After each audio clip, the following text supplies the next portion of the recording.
Okay, so that first video was the Cymex, which is the 12 powder. Brush it in, pat it up.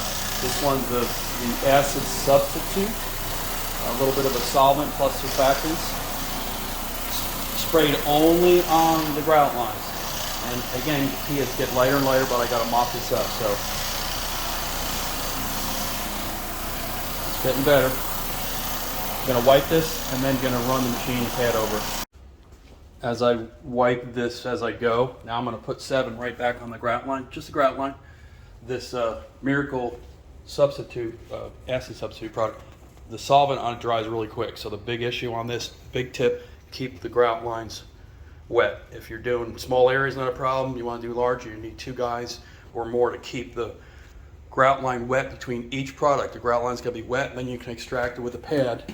And as I'm doing this product here dries really fast, so I can't go real far ahead.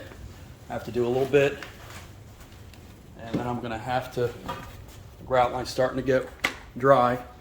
I got to wet it so that I can keep going through this room here, and it'll stay nice and wet. But you got to do small areas, keep the grout line wet, and then I can go over this 7 pH with the machine. So that's the third pad. It's both sides real wet. So another tip is this area in the house is much dirtier than all the others. So even though I'm going on the 7 and probably the rinse step, instead of just padding this with the machine, I think what I'm going to do is brush it, and that's what you have to determine on each job. I can still see the grout lines a little dark. It needs more brushing. And again, if it dries, it's still dark, you have to go over it more with one of the products. So after that 7 on the grout line, I did brush it. Not always needed, except something like this where it's bad. Brushed it, wiped it with a pad, and then I just put a pad with water and just put a little bit of water on the floor where it's wet enough. The grout line has to be wet for this machine to keep pulling stuff out of the grout line. But at this stage, all there is a little water and probably the 7 pH, and you go really fast. So this just puts weight down the grout line versus doing it by hand. But by hand, you get a lot of dirt out.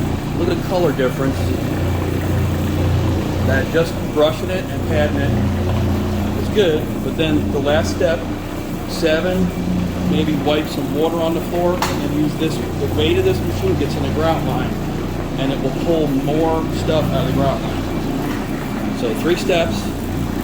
Don't always have to brush it. This particular floor had to brush each product in and then wipe it. And then the other areas of the house, just 2-step process real quick.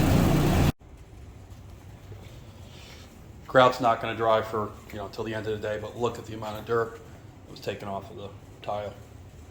Big difference. Even though the grout's wet, look at the color difference.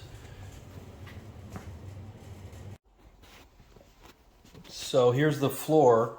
About 6 shades lighter, but the grout doesn't dry. It doesn't dry probably all day, and now I'm going to see a little bit darker, but you can tell some areas are starting to lighten up, and some areas are still wet on the grout, but the tile is amazing. It's about 6-7 shades lighter. Pretty decent after just brushing it and then patting it.